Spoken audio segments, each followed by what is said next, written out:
Hace 4500 años, el norte de Europa emergía lentamente de la Edad de Piedra. En el Mediterráneo, Grecia y Roma aún no habían empezado a echar raíces.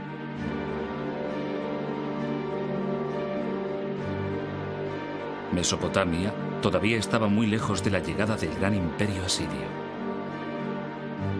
Pero en el sur, en la zona nororiental de África, tomaba cuerpo algo sin paralelo en la antigüedad.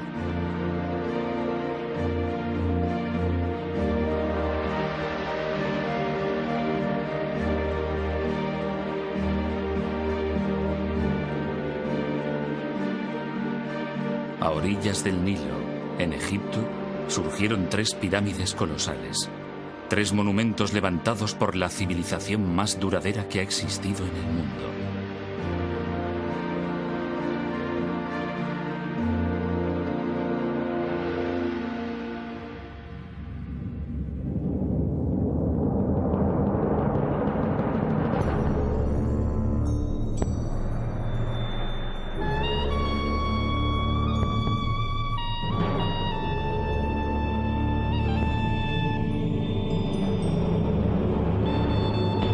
Egipto.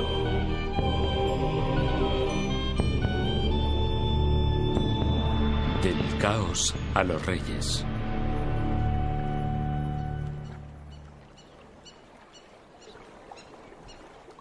Cuando el historiador griego Heródoto visitó Egipto, 4 siglos y medio antes de nuestra era, quedó impresionado. Las maravillas eran mayores que en cualquier otro país, observó.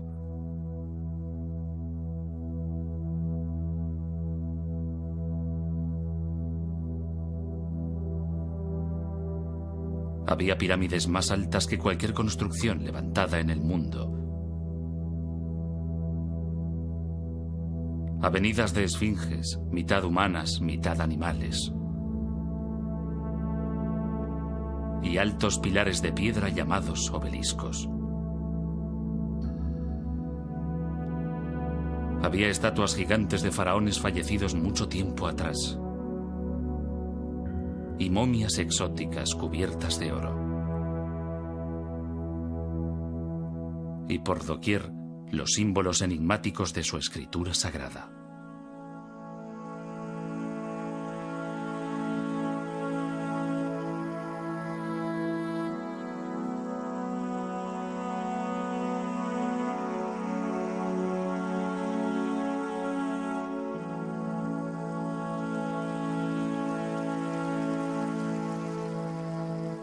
Aquí, llegada de los abismos del tiempo, había una civilización que había florecido durante más de 3000 años. Para los antiguos, Egipto ya era antiguo.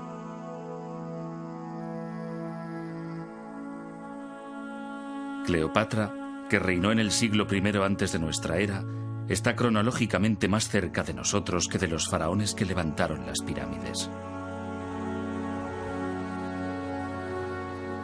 Egipto es tan antiguo que durante siglos sus orígenes permanecieron envueltos en el misterio.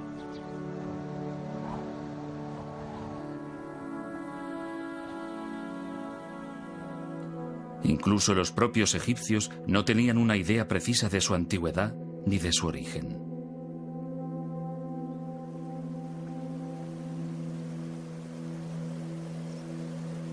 Heródoto dijo que Egipto era un don del Nilo. Pero los egipcios sabían desde el principio que la vida en el Nilo podía ser muy precaria. Rodeados por una extensión infinita de desierto, vulnerables ante un río impredecible y un clima que podía cambiar súbitamente, la civilización egipcia se forjó en parte como respuesta a un entorno natural muy duro.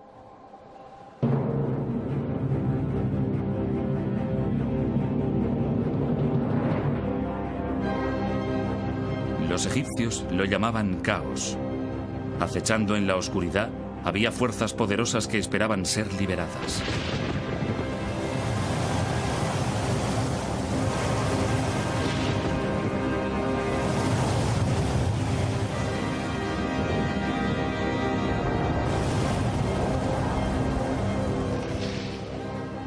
La catástrofe podía llegar en cualquier momento y por ello los egipcios se aferraban a una creencia profunda.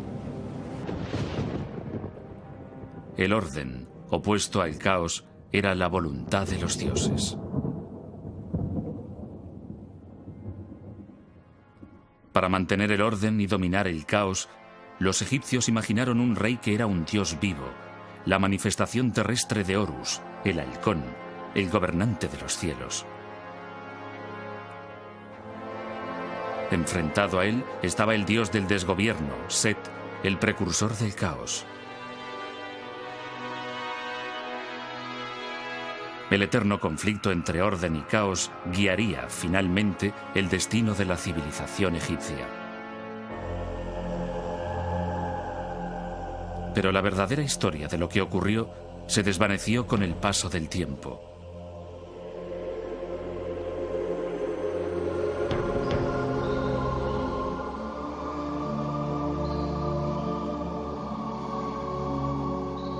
En el crepúsculo de la grandeza de Egipto, hacia el año 300 antes de nuestra era, un sacerdote llamado Manetón inició la titánica tarea de compilar la primera historia completa de Egipto.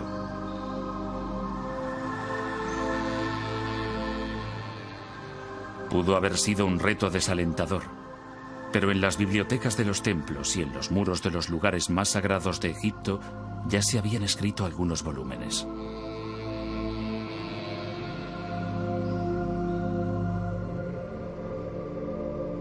Unos 1000 años antes del nacimiento de Manetón, el faraón Setos I construyó un templo en Abido dedicado a Osiris, el dios de los muertos. En una extraordinaria sala de los antepasados, su hijo, el futuro Rameses II, aparece leyendo un papiro. El documento, grabado en el muro con escritura jeroglífica, contiene una lista de 76 nombres reales en orden cronológico.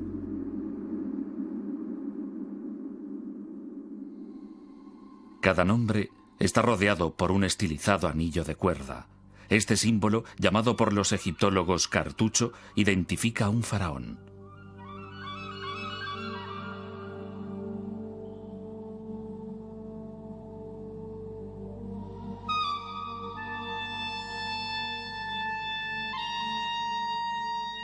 Utilizando documentos como este, Manetón dividió su historia en 30 dinastías reales.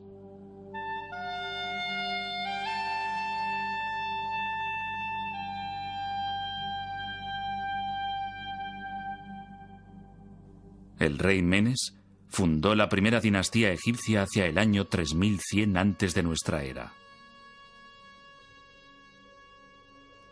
Según Manetón, reinó 62 años, durante los cuales expandió las fronteras de Egipto y adquirió una notable fama antes de ser arrollado por un hipopótamo.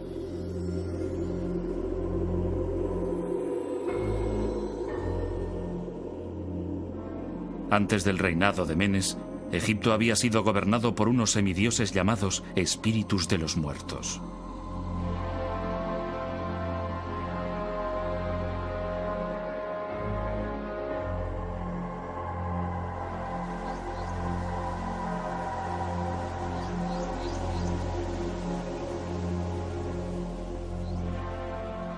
Pero sus nombres se habían perdido en el olvido hacía mucho tiempo. ¿Eran los espíritus de los muertos historia o mitología? ¿Dónde empezó en realidad la civilización egipcia? Irónicamente, no comenzó en las orillas del Nilo.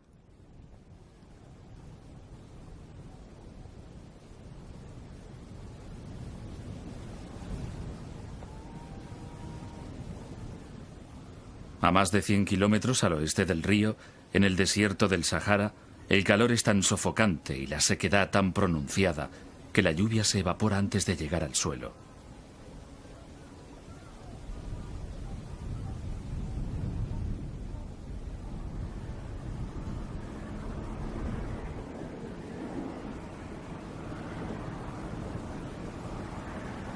Aquí, en este paisaje desolado, vivió una tribu de nómadas que pudieron haber sido los antepasados de los faraones.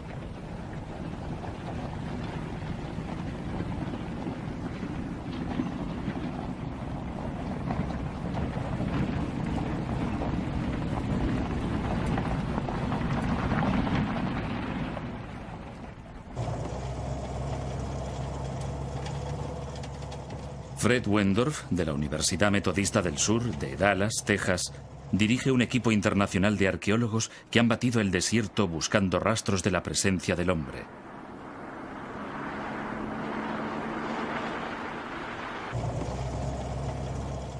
En 1974 localizaron un antiguo asentamiento en el borde de una depresión poco profunda que llamaron Playa Napta.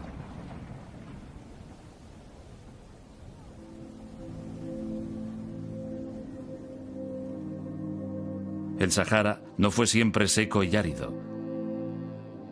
Las fechas obtenidas por radiocarbono revelan que, hacia el año 8000 antes de nuestra era, el monzón tropical africano se desplazó hacia el norte, dando lugar a la caída de lluvias torrenciales en el desierto y a la formación de lagos estacionales. Uno de estos lagos fue Playa Napta. Aquí, rodeados por zonas de pastos para alimentar a su ganado, la gente podía protegerse del calor y de las variaciones climáticas del desierto.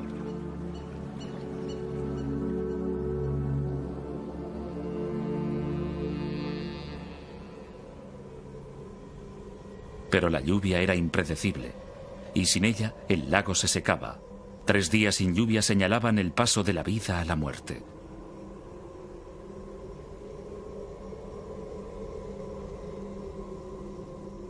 Cuando la supervivencia estaba en entredicho, sucedió algo sorprendente.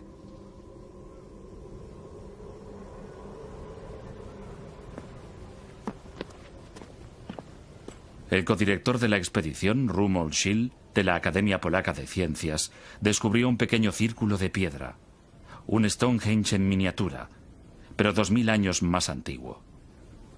En su opinión, pudiera haber servido para predecir la llegada de la estación de las lluvias.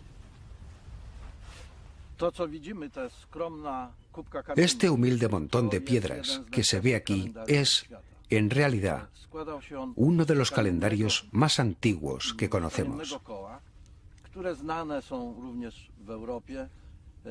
Consistía en un anillo y 2 alineaciones de piedras verticales que yo llamo puertas.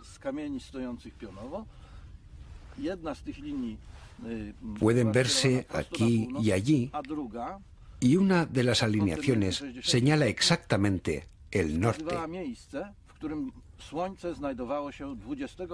La otra, que se ve aquí, orientada en esta dirección, señala la posición del Sol el 21 de junio. Este día comienza el verano, comienza la estación de las lluvias en esta franja de África.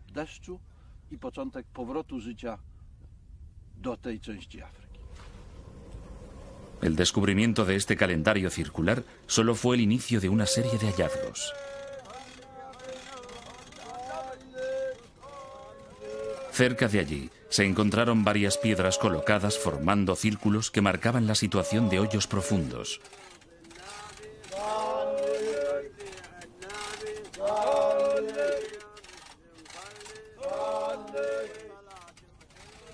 Las piedras, algunas de las cuales pesaban más de 1,5 toneladas, no procedían de Playa Napta, habían sido llevadas hasta aquí desde una lejana cantera. Para los habitantes del desierto, transportar grandes piedras y levantarlas era algo que requería un inmenso esfuerzo y mucha organización. Siendo así, ¿por qué lo hicieron?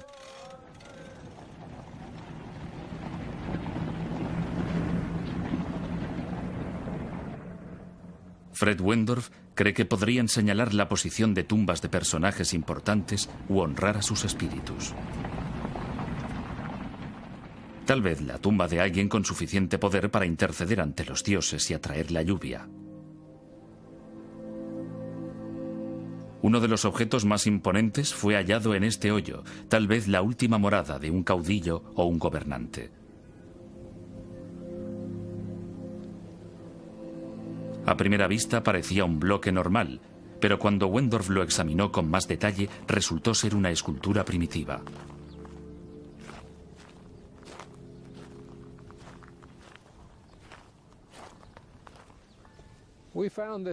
Encontramos esta piedra de enormes dimensiones y muy bien labrada en este hoyo, 1 metro por encima de una gran roca que tiene forma de hongo y que le servía de base.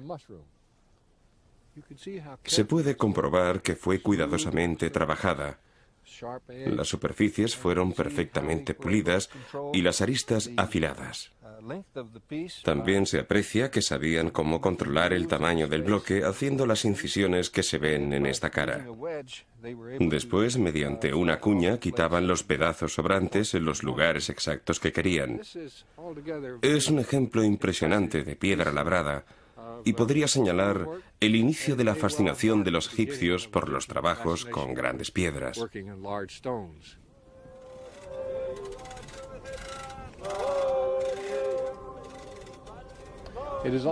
También es una prueba importante de la existencia de diferentes estratos sociales, porque se necesitó habilidad para controlar a la multitud de hombres dedicados a dar forma al bloque y ponerlo en una posición que encajara con la piedra que lo sustentaba. Para ello fue necesario que un gran número de hombres trabajara durante un largo periodo de tiempo, lo cual indica que quien los mandaba tenía una categoría superior a la de los demás. Aquí, hace 7000 años, los primeros y toscos monumentos de Egipto surgieron del desierto para honrar a un rey caído y para llevar orden al caos.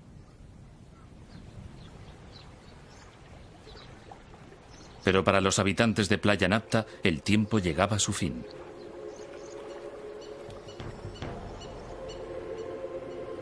Hacia el año 5000 antes de nuestra era, el monzón de verano volvió a cambiar de ruta, dirigiéndose ahora hacia el sur. La lluvia finalmente cesó y los oasis, como el de Playa Napta, se secaron para siempre.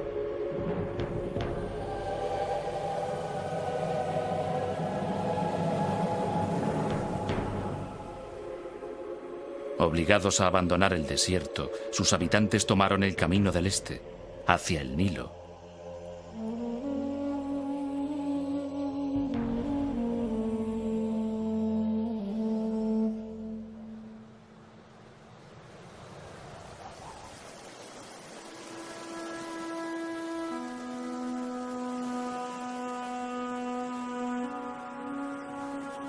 El Nilo es la sangre que da vida a Egipto.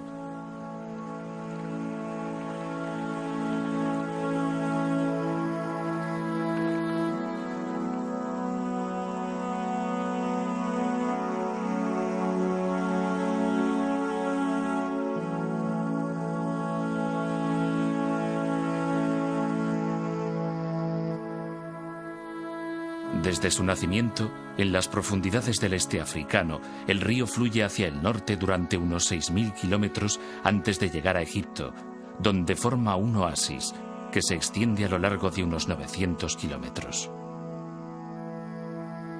En los últimos 150 kilómetros se despliega en un amplio delta antes de desembocar en el mar Mediterráneo.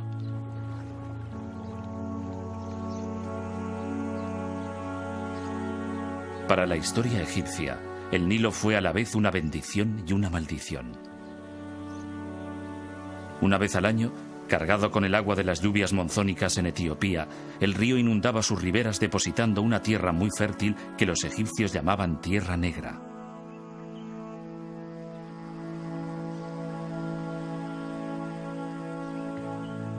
Sin el río, Egipto sería estéril. Con él, es una de las regiones más fértiles de la tierra.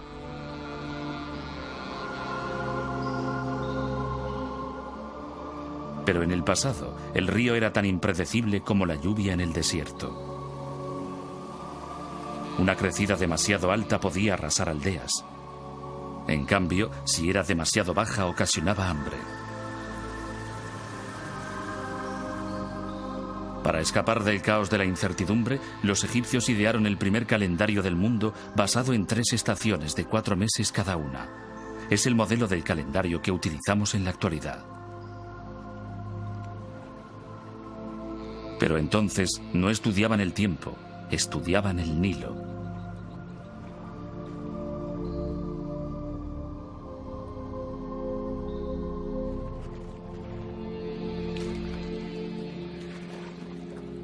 La estación de la crecida se llamaba inundación.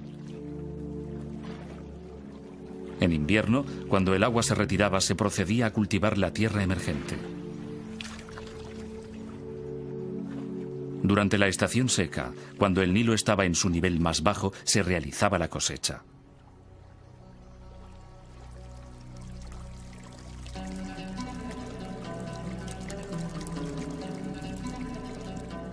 Trabajando unidos, los egipcios abrieron pozos, levantaron diques para proteger sus aldeas y desarrollaron los rudimentos de la geometría para volver a establecer, después de cada inundación, las lindes de sus propiedades.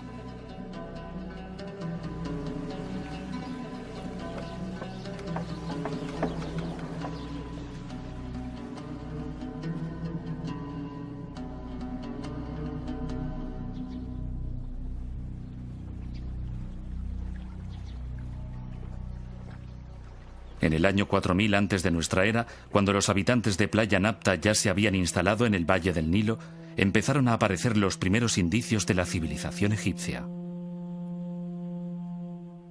Alfarería bellamente decorada. Paletas en forma de animales para mezclar cosméticos.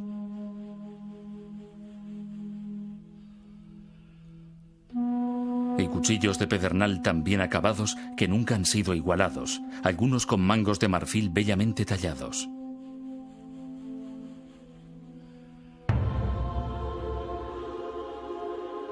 Gradualmente, entre los años 4000 y 3000 antes de nuestra era, emergieron dos poderosos reinos. Al discurrir el río de sur a norte, el reino que floreció en el delta del Nilo recibe el nombre de Bajo Egipto, la tierra de las plantas de papiro. El reino del Alto Egipto, la tierra del loto, se desarrolló en el valle del Nilo. Los símbolos de las dos tierras se entrelazan a través de la historia egipcia. Significan la unión de dos territorios para formar la primera gran civilización del mundo.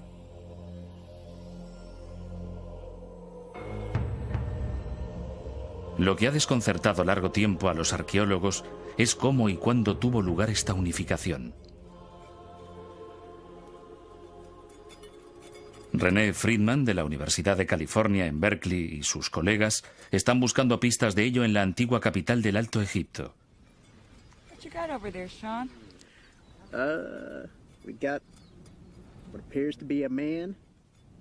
Llamada por los griegos Hieracómpolis, la ciudad del halcón fue la primera ciudad egipcia.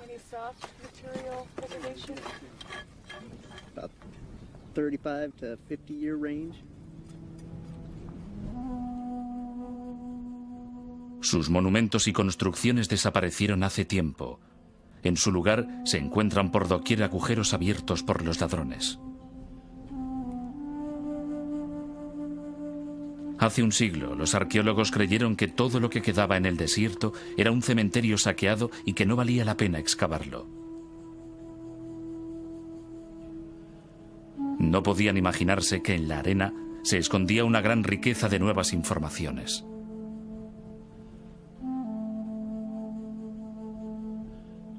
Recientes descubrimientos muestran que hace 5500 años Hieracómpolis era uno de los asentamientos más importantes que se levantaban a orillas del Nilo.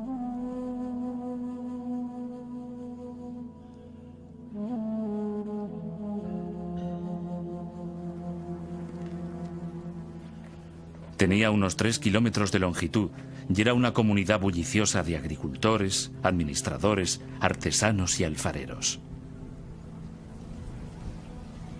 Un alfarero manufacturaba objetos de barro para sus vecinos.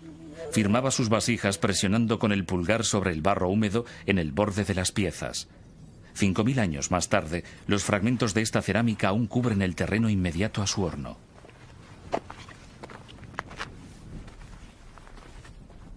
A causa de un grave accidente, todavía es posible identificar su casa. Estos son los restos de la casa del alfarero. En todo Egipto es la casa más antigua que se ha conservado y su buen estado de conservación se debe a que el alfarero trabajaba demasiado cerca de su vivienda. Por fortuna nuestra y desgracia suya, cierto día un cambio de viento hizo que el fuego del horno superara la corta distancia que había hasta su casa y la incendiara. El fuego quemó y endureció el limo y el adobe que formaban la parte inferior de la casa. reduciendo las vigas y las esteras de sus paredes al carbón y a las cenizas que vemos aquí.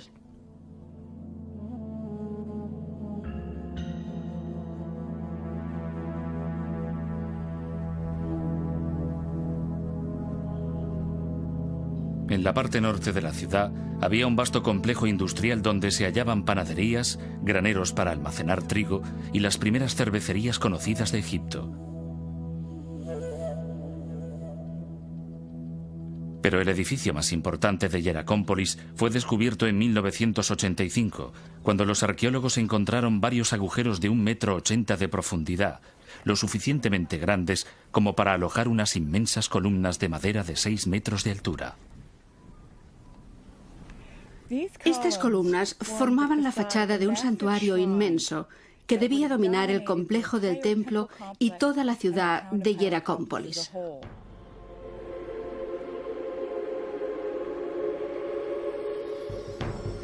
Es el primer templo conocido de Egipto.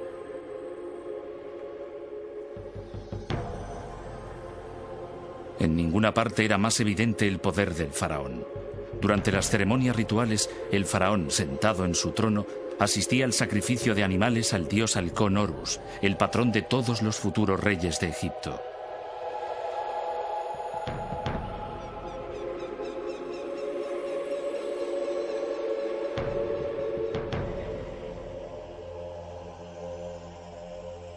Pensado para recordar la silueta de un animal agachado con cuernos y una cola, el templo estaba ricamente decorado con esteras de colores y pilares, tal vez hechos con cedros importados del Líbano.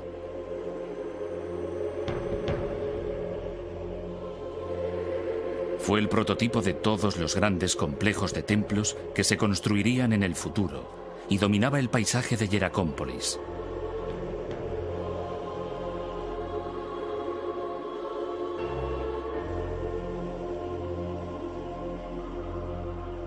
Pero a la ciudad del halcón le salió una rival en Buto, la capital del Bajo Egipto.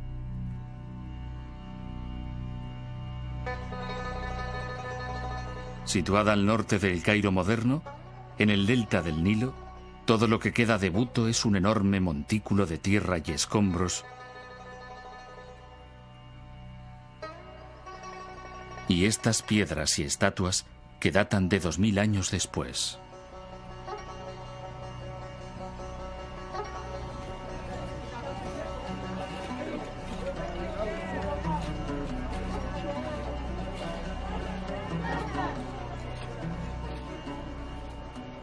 A pesar de todo, en esta zanja los arqueólogos han descubierto fragmentos de centenares de utensilios de barro que proceden del mismo período que Hieracómpolis, 3500 años antes de nuestra era, e incluso de antes.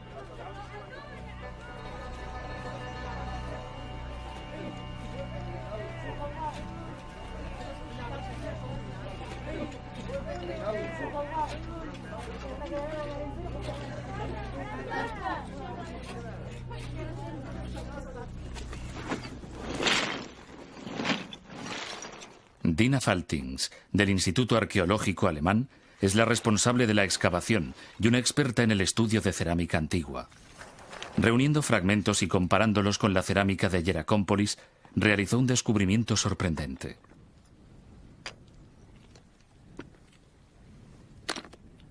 Buto, en tiempo remoto, había albergado una cultura muy diferente. Los utensilios de Buto no alcanzaban la perfección de los del Alto Egipto.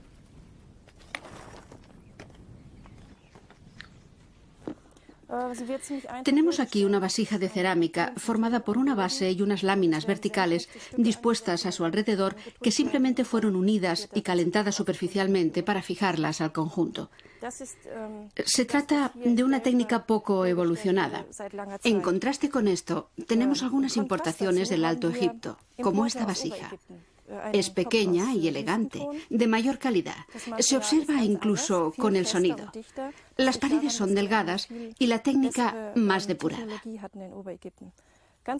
En el Alto Egipto tenían mejores hornos y evidentemente los habitantes del Bajo Egipto que hicieron estas vasijas lo sabían. Trataron de imitarlos, pero como su conocimiento del oficio y su desarrollo técnico eran inferiores, Los resultados fueron deficientes, como ponen de manifiesto estas vasijas que hemos encontrado.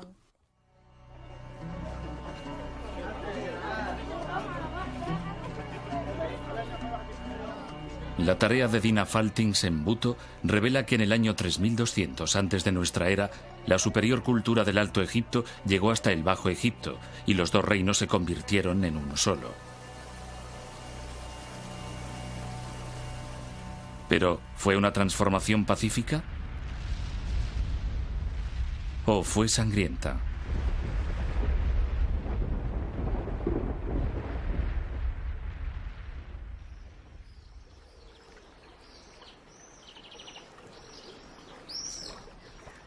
La unión de los dos reinos, que se extendía a lo largo del Nilo, era un punto de referencia en la evolución de la civilización egipcia. Pero cómo se llegó a ello era una pregunta de difícil respuesta. Todo lo que tenían los arqueólogos para basar sus teorías era un objeto encontrado en Hieracómpolis en 1898. Esta exquisita paleta ceremonial de pizarra data aproximadamente del año 3100 antes de nuestra era. Está dedicada a un rey del Alto Egipto llamado Narmer, que algunos creen que fue el legendario rey Menes, el primer faraón de Egipto. En una de sus caras, Narmer, tocado con una corona acabada en forma de bulbo, está a punto de golpear a un prisionero en presencia de Horus, el dios halcón de Hieracómpolis.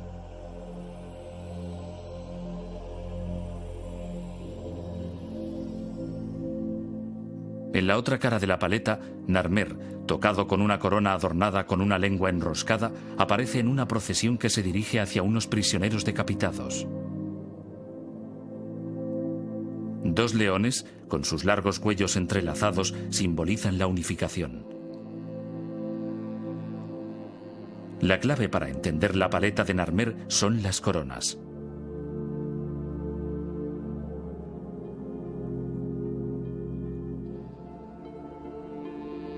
En el Alto Egipto, el rey llevaba una corona blanca con el extremo superior en forma de bulbo. En el Bajo Egipto, una corona roja con una larga y prominente lengua. Juntas forman una doble corona que significa que el faraón se ha convertido en el señor de las dos tierras.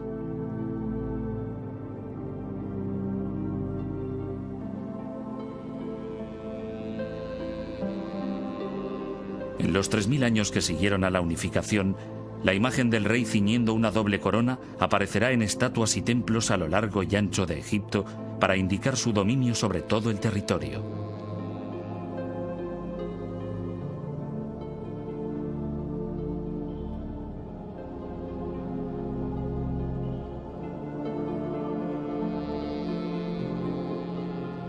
La paleta de Narmer parece confirmar que la unificación se llevó a cabo después de una conquista sangrienta.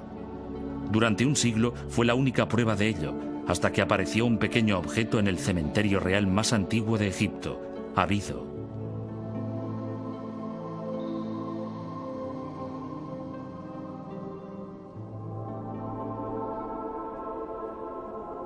Considerada la última morada de Osiris, el rey de los muertos, el suelo está literalmente cubierto por fragmentos de cerámica, restos de las ofrendas a uno de los más importantes dioses de Egipto.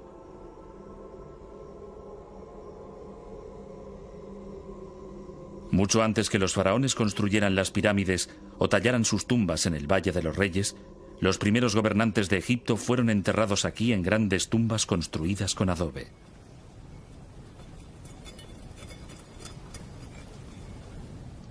Cuidadosamente estudiado a finales del siglo pasado y comienzos de este, se creyó que el cementerio de Abido había desvelado todos sus secretos hasta que en 1977 el arqueólogo alemán Günther Dreyer volvió a excavar en el emplazamiento.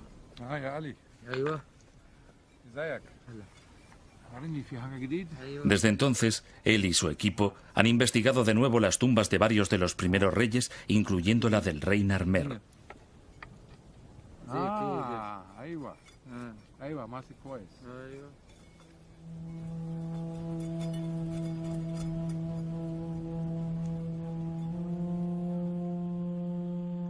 Dreyer se emocionó ante el descubrimiento de una etiqueta de marfil. Este tipo de etiquetas solían ponerse en las tinajas de aceite. Aunque la que encontró era pequeña, encerraba una gran sorpresa. Parecía representar el mismo acontecimiento que la paleta de Narmer. Es una etiqueta de marfil del rey Narmer, hallada cerca de su tumba. Estas etiquetas servían para indicar la fecha de los cargamentos de aceite. En aquella época, las fechas se indicaban con los nombres de los años y estos nombres se elegían basándose en los acontecimientos más importantes del año correspondiente. En este caso, es una victoria del rey Narmer sobre los pueblos del delta. Y obviamente, es el mismo acontecimiento representado en la paleta de Narmer. De ello podemos concluir que la paleta de Narmer hace referencia a un hecho histórico que tuvo lugar en un año determinado. Pero la etiqueta es solo una pieza de un rompecabezas. Otro descubrimiento realizado en Abido sugiere que el proceso de unificación había empezado mucho antes del reinado de Narmer, por lo menos 5 generaciones antes. Bajo estos montículos de escombros, Dreyer encontró las tumbas de los reyes de una desconocida dinastía anterior que ahora los egiptólogos llaman la dinastía Cero. En las tumbas había otras etiquetas, algunas incluso más sorprendentes que la primera. Aquí, grabada en marfil, estaba la prueba clarísima de que los egipcios habían elaborado un sistema de escritura totalmente desarrollado, no solo antes de lo que se pensaba hasta entonces, sino incluso antes de que lo hicieran los sumerios en Mesopotamia, a los que se consideraban los primeros en producir un lenguaje escrito. La primera escritura sumeria, que vemos aquí, era un sistema de contabilidad formado por sencillas imágenes y números. La escritura egipcia ya contenía signos que correspondían a sonidos, como los alfabetos modernos. Todos los signos jeroglíficos de estas etiquetas representan sonidos. La serpiente representa el sonido Y. Junto a 2 triángulos forma la palabra Yu, que significa montaña. Estos símbolos significan las montañas de la oscuridad y se refiere al oeste, el lugar por donde se pone el sol.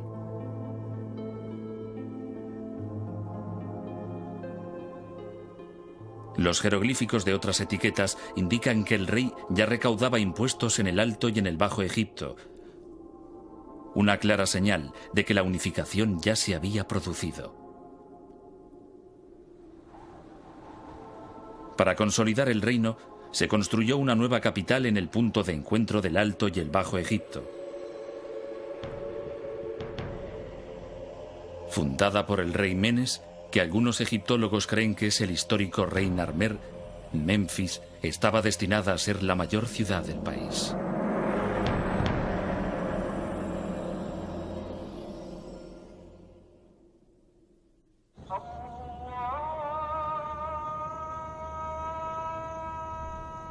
Durante 3000 años, los faraones gobernarían Egipto desde Memphis.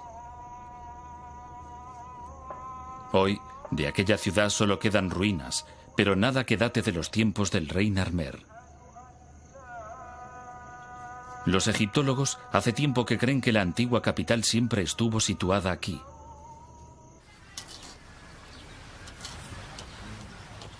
Pero David Jeffries, de la Sociedad de Exploración de Egipto, piensa que Memphis estaba en otra parte y ha dedicado 9 años de su vida a buscarla. Utilizando una sencilla perforadora manual, tomó una serie de muestras en los campos que hay a 3 kilómetros al oeste de las ruinas. Los sondeos señalaron una importante capa de objetos situada a 3 metros de profundidad. Lo que esperamos encontrar en esta zona, unos metros por debajo de la posición que hemos alcanzado en este momento, es cerámica en el nivel inferior del limo, cerámica del periodo que se sitúa alrededor del año 3000 antes de nuestra era, el periodo de los primeros reyes del Egipto unificado y que representa la fundación de la capital del país en esta zona.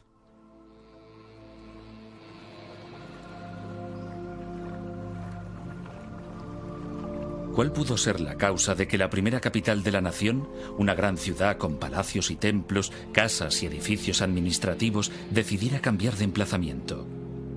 Dos grandes fuerzas naturales, el desierto y el Nilo.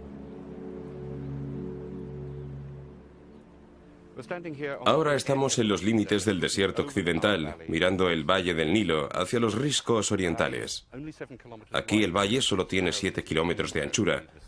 Es tan estrecho como en cualquier otra parte del norte del valle, y lo que creemos haber demostrado, estamos mirando hacia el área donde hemos estado haciendo estos sondeos, lo que creemos haber demostrado es que aquí el río fluía muy cerca de los límites del desierto y que la ciudad se extendía a lo largo del río, exactamente debajo de donde nos hallamos. Y que al llegar la arena del desierto occidental y al mismo tiempo desplazarse el río hacia el este, la ciudad siguió el movimiento del río hasta donde hoy están las conocidas ruinas de Midrashina, a unos 3 kilómetros a través del valle. El caos de los cambios del Nilo, por una parte, y el crecimiento del desierto, por otra, persiguieron a los egipcios durante toda su historia.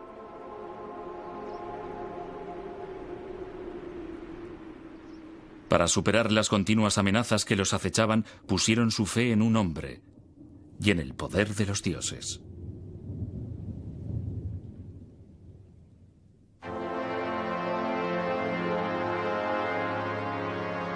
Para protegerse del desastre, los egipcios confirieron a su rey un poder absoluto y le adoraron como a un dios. Solo una divinidad podía hablar con los dioses y solo una divinidad podía alejar el caos. Para mantener el orden, llamado Maat, personificado por una diosa sentada con una pluma en la cabeza, el faraón realizaba rituales diarios.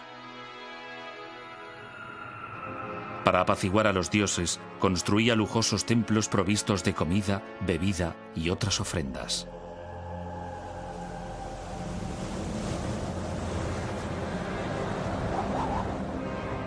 El caos se presentaba bajo varias formas. Podía manifestarse como una violenta tempestad de arena procedente del desierto o como un enemigo extranjero.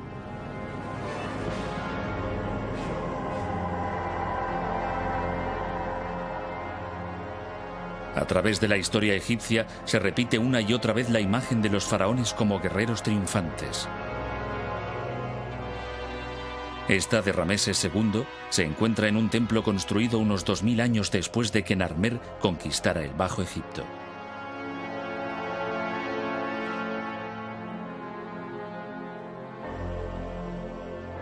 Seguramente Rameses nunca condujo un ejército al combate. La imagen es más simbólica que real. Un mensaje que indicaba a todos los que lo veían que el rey cumplía su deber sagrado de mantener Maat, el orden divino.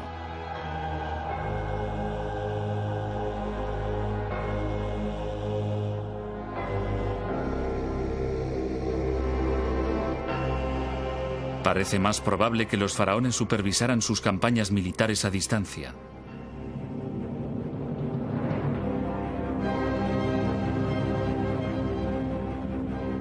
En el año 2280 antes de nuestra era, un importante oficial de la corte llamado Uni hizo que esculpieran los detalles de su extraordinaria carrera en los muros de su tumba. Uni explica cómo su faraón, Cíope I, se enfrentó a una tribu de nómadas.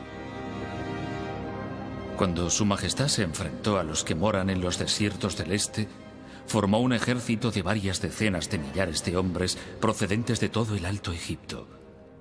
Había nobles, portadores del sello, caudillos y jefes de las ciudades. Yo era el que los dirigía.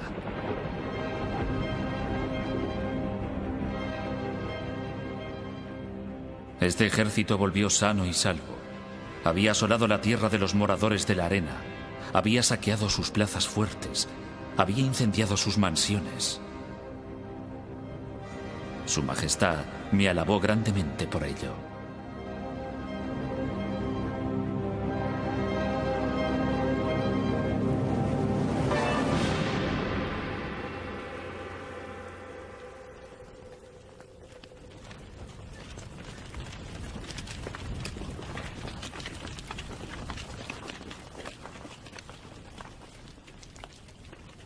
Con un tremendo poder y una gran fuerza destructora, el caos podía también surgir de la nada.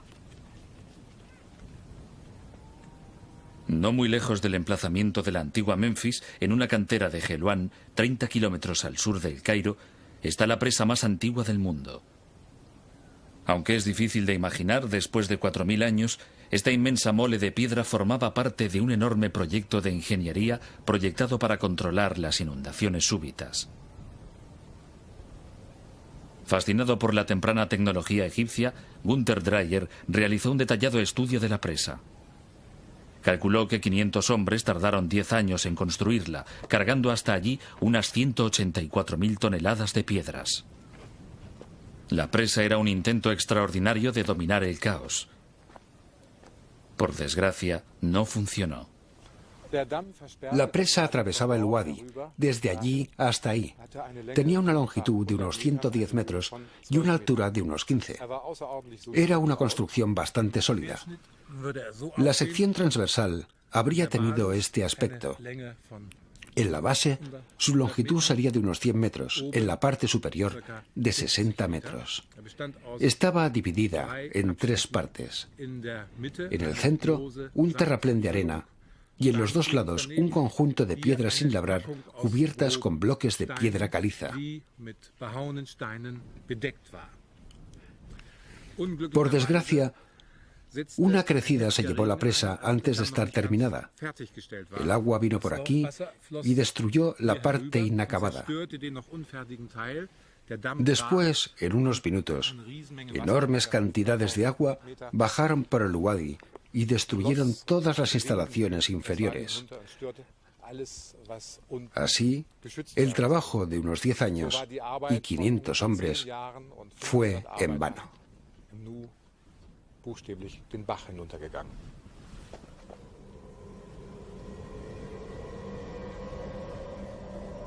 Para los egipcios que la construyeron, el desastre fue una trágica advertencia de lo destructivas que podían ser las fuerzas de la naturaleza y de la necesidad de una vigilancia constante.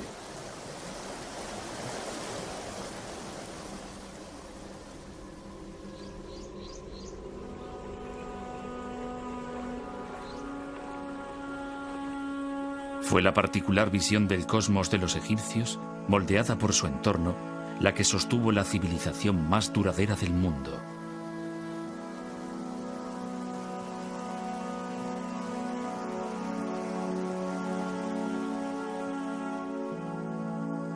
En el centro de todo ello estaba el faraón.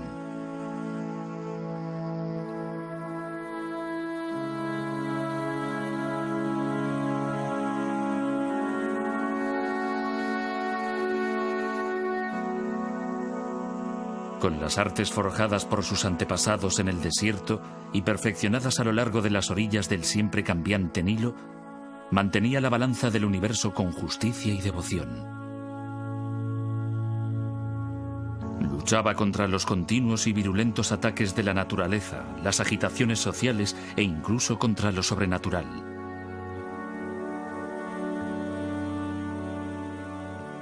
Pero al final, había una última batalla contra el caos de la que nadie podía escapar. Aunque el faraón era un dios, también era un hombre. Debía morir.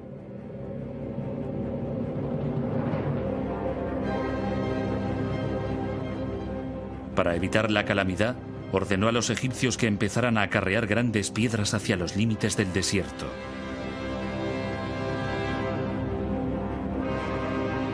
Lentamente surgió una nueva clase de monumento que debía simbolizar el triunfo final del rey.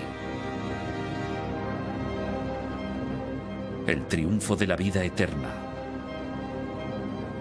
Había empezado la era de las pirámides.